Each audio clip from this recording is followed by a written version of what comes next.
এফৰ পৰা মৃতদেহ এটাৰ কাৰণে 4 লাখ টকা দিছে। প্ৰধানমন্ত্ৰীয়ে 20 লাখ টকাকে ঘোষণা কৰিব লাগিছিলে মিনিমাম, সবতে কৰে। এক পইচা আনিব পৰা নাই, এক পইচা ঘোষণা কৰা নাই। এতিয়া উপায় নাপায় আমি ৰাইজে দিয়া পইচা গিটাৰ পৰা ভিক্ষা খুজি মুখ্যমন্ত্ৰীয়ে ভিক্ষা খুজি CM ৰিলিফ ফাণ্ডত ভিক্ষা খুজি মুখ্যমন্ত্ৰীয়ে 5 লাখ টকাকে মৃতদেহৰ বিনিময়ত দিবলগীয়া হৈছে। লাজ লগা নাই আপোনাৰ মুখ্যমন্ত্ৰী হৈ থাকিবলৈ? লাজ লগা নাই? মই হলে পদত্যাগ কৰিলোহেঁতেন। এই সময়ত প্ৰধানমন্ত্ৰীয়ে যদি এনেকুৱা কৰে মই হলে পদত্যাগ কৰিলোহেঁতেন। মুখ্যমন্ত্ৰী ডাঙৰীয়া, মই হলে পদত্যাগ কৰিলোহেঁতেন। মোৰ সেলফ ৰেসপেক্ট আছে, মোৰ আত্মসন্মান বোধ আছে, মোৰ বিবেচনা আছে, কনসাইন্স আছে। আপোনালোকে ৰাজনীতি কৰিবলৈ গৈ আত্মসন্মান বোধ আৰু বিবেচনা শক্তি নাইকিয়া কৰি পেলাইছে।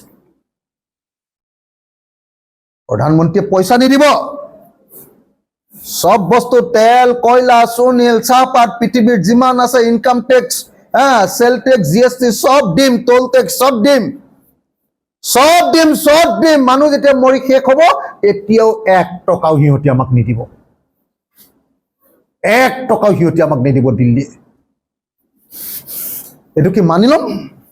এইটো কি মানি ল'বলগীয়া কথা? আৰু মই এটা কথা স্পষ্টকে কওঁ, মুখ্যমন্ত্ৰী ডাঙৰীয়া, শিৱসাগৰ, চৰাইদেউ আৰু যোৰহাটৰ মানুহক আপুনি বচোৱা নাই, আপোনাৰ চৰকাৰে বচোৱা নাই। মানুহে ৰিলিফ দি, পাব্লিকে ৰিলিফ দি এই মানুহক বচাইছে। আপুনি যদি 2 কেজি দিছে, পাব্লিকে 10 কেজিকে দিছে প্ৰত্যেকটো পৰিয়ালক।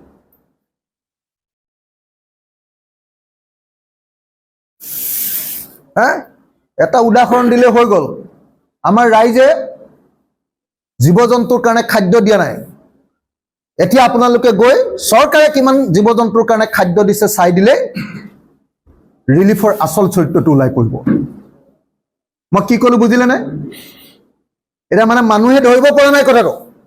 মানুহে ভাবি আছে যে ক'ৰ পৰা আহিছে, চৰকাৰৰ পৰা আহিছে নে NGOৰ পৰা আহিছে নে পাব্লিকে দিছে নে, ধৰিব পৰা নাই। কাৰণ নিজৰ ঘৰত 10 কেজি চাউল জমা হৈ গৈছে, কিন্তু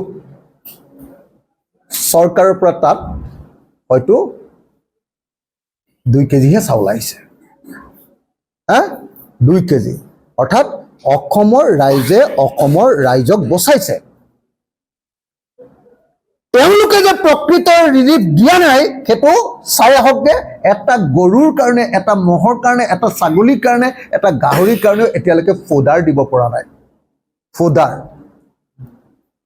জীৱ জন্তুৰ খাদ্য দিব পৰা নাই। এইটোতে ওলাই পৰে নহয় তোমালোকৰ ৰিলিফ কি। সেইকাৰণে মই মুখ্যমন্ত্ৰী ডাঙৰীয়া আপোনাক কৈছো, আপুনি আমাৰ শিৱসাগৰ, চৰাইদেউ আৰু যোৰহাটৰ মানুহক এই ৰাষ্ট্ৰীয় দুৰ্যোগৰ সময়ত বচোৱা নাই, মহাপ্ৰলয়ৰ সময়ত বচোৱা নাই। বচাইছে অসমৰ ৰাইজে। অসমৰ ৰাইজ এতিয়া এনেকুৱা জাগৰণ হৈছে যে ই এটা আন্দোলনৰ ৰূপ পাইছে। ইয়াত ট্ৰেফিক জাম হৈ গৈছে চৰাইদেউ আৰু শিৱসাগৰ আৰু যোৰহাট জিলাত। মানুহে ৰিলিফ দিবলৈ ৰাখি ট্ৰেফিক জাম হৈ গৈছে। এইটো হ'ল অসমীয়া মানুহৰ কনচাইন্স। আৰু আপোনাৰ প্ৰধানমন্ত্ৰীয়ে এতিয়ালৈকে আনকি এৰিয়েল সাৰ্ভে এটাও কৰিবলৈ অহা নাই। আপোনাক খুব ভাল পোৱা আৰু আপোনাৰ আপোন বৰ্গৰ অমিত শ্বাহে এতিয়ালৈকে হেলিকপ্টাৰত আহিও চাবলৈ অহা নাই। পাব্লিকৰ ওচৰলৈ অহাটো বাদেই দিয়ক। কি বুলি কৈছিলে? আৰু 5 বছৰ দিয়ক, আমি অসমক বানমুক্ত অসম দিম। বানমুক্ত অসম দিলানে? কি দিলা তোমালোকে? আৰু বাৰম্বাৰ মই কৈ আছিলো, আপোনালোকে এতিয়াও সংবাদ মাধ্যমে অনুসন্ধান শেষ কৰা নাই, এতিয়াও আপোনালোকে আচল উৎসলৈ যোৱা নাই। কিন্তু ভাল লাগে যে কালি মই কেইবাজন সাংবাদিকৰ পৰা কিছুমান ফটো পালো, যিবিলাক ফটোত প্ৰমাণ হৈছে যে একচুৱেলি কালি মই বহুতখিনি ফটো পালো, যিবিলাক ফটোত একদম মানে হেৰি হৈ গৈছে, প্ৰমাণ হৈ গৈছে যে যিবিলাক ফটো প্ৰমাণ হৈ গৈছে যে একচুৱেলি কি হৈছে যে একচুৱেলি যে মানে সাংঘাতিক ধৰণে নাগালেণ্ডত হোৱা ঘটনাৰ কাৰণে সাংঘাতিক ধৰণে